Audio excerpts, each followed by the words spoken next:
불안은 지위로부터 비롯된다. 사회에서 지위가 있는 사람은 살아가기가 편리하고 지위가 낮은 사람은 눈에 띄지 않으며 정체성을 무시당한다. 하지만 높은 지위를 얻는다는 것은 어려우며 그것을 계속 유지하는 것은 더욱 힘들다. 스위스의 철학가이자 소설가인 알랭 드 보통의 불안을 통해 우리가 느끼는 불안의 원인과 그에 대한 해결책을 알아보도록 하자. 지위에 대한 불안을 느끼는 이유는 그 자리가 우리가 얼마나 많은 사랑을 받을지 결정하며 우리가 우리 자신을 좋아할 수 있는지 아니면 자신에 대한 신뢰를 잃을지 결정하기 때문이다. 우리는 다른 사람이 우리를 바라보는 방식에 따라 스스로를 바라보는 방식을 결정한다.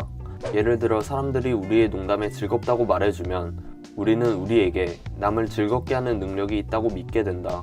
남들에게 무시를 받든 조롱을 받든 우리가 우리 자신의 가치를 안다면 상처받지 않겠지만 우리의 정체성은 마치 풍선과 같아 늘 외부의 사랑이라는 헬륨을 집어넣어 주어야 하며 무시라는 바늘에 취약하다. 다른 사람의 시선은 불안과 밀접한 관련을 맺는다. 그리고 대부분의 사람들은 우리를 사회적 지위로 평가한다. 소위 속물이라고 하는 이런 사람들은 사회적 지위와 인간의 가치를 똑같이 평가한다.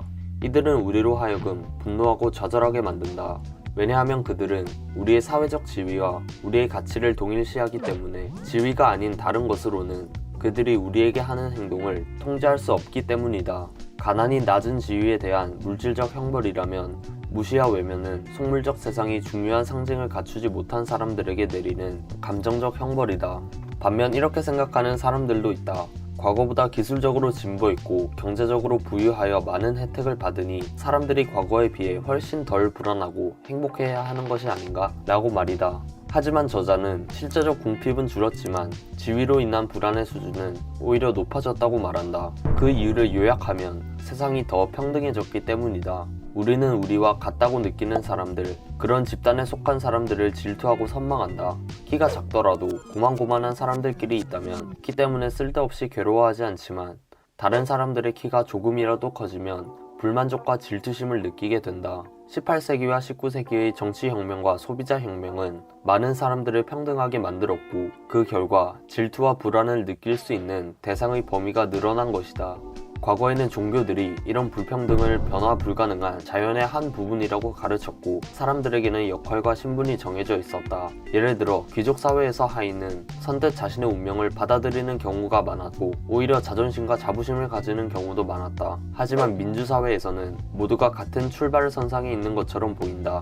사회와 기술이 발전하고 모든 사람들이 복지와 혜택을 누리게 되면서 노력한다면 능력만 있다면 사회의 정상에 올라설 수 있다고 생각하게 되었다. 실제로 초라한 배경에서 태어났지만 큰 부와 업적을 이루는 사람들도 생겨났다. 하버드 대학교의 교수이자 정치 철학자인 마이클 샌델 역시 그의 저서 공정하다는 착각에서 이런 능력주의를 지적했는데 그는 사회적 위치와 부를 이루는 것에 운이라는 요소가 작용하며 지위에 관계없이 모든 사람이 존중받아야 한다고 지적했다. 능력주의는 낮은 지위에 처한 사람들이 점차 감정적으로 견디기 힘들게 만든다. 능력주의는 가난한 사람들은 어리석고 노력을 하지 않기 때문에 가난한 거야. 내가 성공한 것은 오롯이 나의 능력과 노력 덕분이야 라고 맹신하게 만든다. 또 다른 하버드 대학교 교수 윌리엄 제임스는 자존심에 관해 다음과 같은 방정식을 제시했다. 제임스의 방정식은 기대하는 것이 많을수록 수모를 당할 위험도 높아진다는 것을 보여준다. 이 방정식에 따르면 자존심을 높이는 방법은 더 많은 성취를 하거나 성취하고 싶은 일의 수를 줄이는 것이다. 하지만 우리 주변에는 자수성가한 영웅들의 자서전, 성공에 대한 자기계발서가 넘쳐난다. 인격을 개조할 수 있고 금세 엄청난 부와 큰 행복을 얻을 수 있다고 주장하는 교훈담들이 넘쳐난다. 이런 출판 경향은 성취하고 싶은 일을 줄이기는커녕 오히려 늘리고 있다. 프랑스의 철학자 루소 역시 부유해지는 방법은 돈을 많이 주거나 욕망을 억제하는 것 두 가지인데 현대사회는 첫 번째 방법에서는 성공했지만 두 번째 방법에 대해서는 무제한의 기대를 갖게 하여 오히려 우리를 더 궁핍하게 만든다는 점을 지적했다. 마지막으로 노력에 대한 결과가 불확실하다는 점 또한 우리를 불안하게 만든다. 경제의 특성 때문에 지위를 얻으려는 노력은 물거품이 될 수도 있다. 재능, 운, 고용주의 이익, 세계 경제 등 다양한 요소에 의해 영향을 받기 때문이다. 그렇다면 불안을 해결하기 위해서 우리는 어떻게 해야 할까?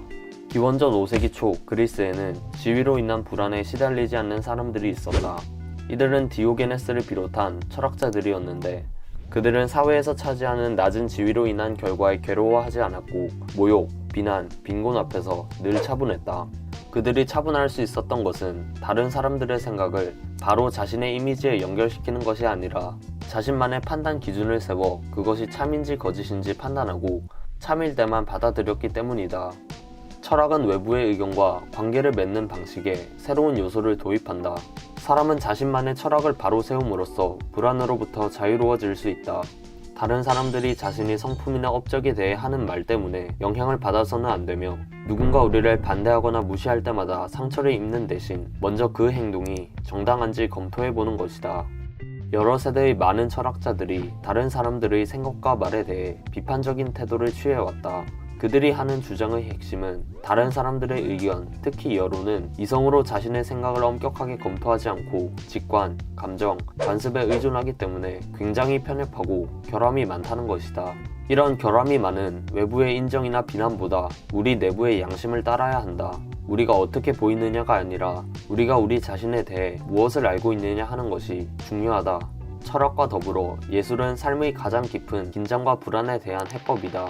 예술은 우리의 시각을 교정하고 아름다움을 인식하도록 교육하며 고통을 이해하도록 만들고 도덕적 균형을 잡아준다. 조지 오웰의 1984를 읽으면 전체주의를 경계하게 되고 제인 오스틴의 맨스파크필드를 읽으면 탐욕이나 오만보다 선에 이끌리게 되는 것처럼 소설을 읽으면 세상에서 무엇을 존경하고 존중할 것인지 생각하게 된다. 그리고 그로부터 속물적인 관념을 교정하는데 도움을 준다. 자신이 하찮은 존재라는 생각 때문에 느끼는 불안의 좋은 치유책은 세계라는 거대한 공간을 여행하는 것, 그것이 불가능하다면 예술 작품을 통하여 세상을 여행하는 것이다. 하지만 이제부터 다른 사람에게 영향을 받지 않을 거야 라고 다짐만 한다고 불안이 없어지지는 않는다. 지위, 그리고 그로부터 발생하는 불안을 이해해야 하고 현대사회에 대한 넓은 시각이 필요하다. 고대 스파르타에서는 용기 있는 투사와 기사가 존경을 받았다. 아마존 지역의 공동체에서는 제규어를 죽이는 사람들이 존경을 받고 교역과 과학기술에 의존하는 나라에서는 기업가와 과학자가 존경의 대상이 된다. 이렇듯 지위를 결정하는 요인은 시간과 환경에 따라 변하기 때문에 우리는 현대사회 전체를 이해할 필요가 있다.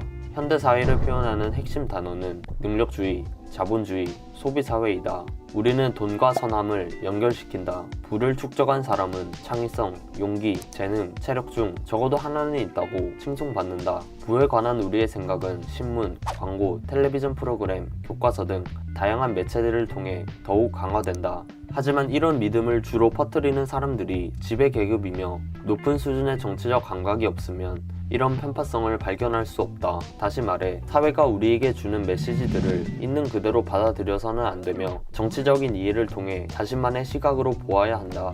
다수의 가치가 옳은 가치가 아니며 많은 부를 이루는 것, 높은 지위를 이루는 것만이 성공이 아니다. 삶에서 성공을 거두는 데는 하나 이상의 길, 다른 길이 있다는 것을 기억해야 한다. 어떤 위치에 있더라도 지위에 대한 불안으로부터 완전히 자유로울 수는 없을 것이다. 하지만 앞으로 사람들이 당신을 생각하는 대로 당신을 생각하기보다 당신의 판단대로 당신 자신을 생각하도록 하라. 당신만의 철학을 세우고 당신만의 관점으로 세상을 바라보아라.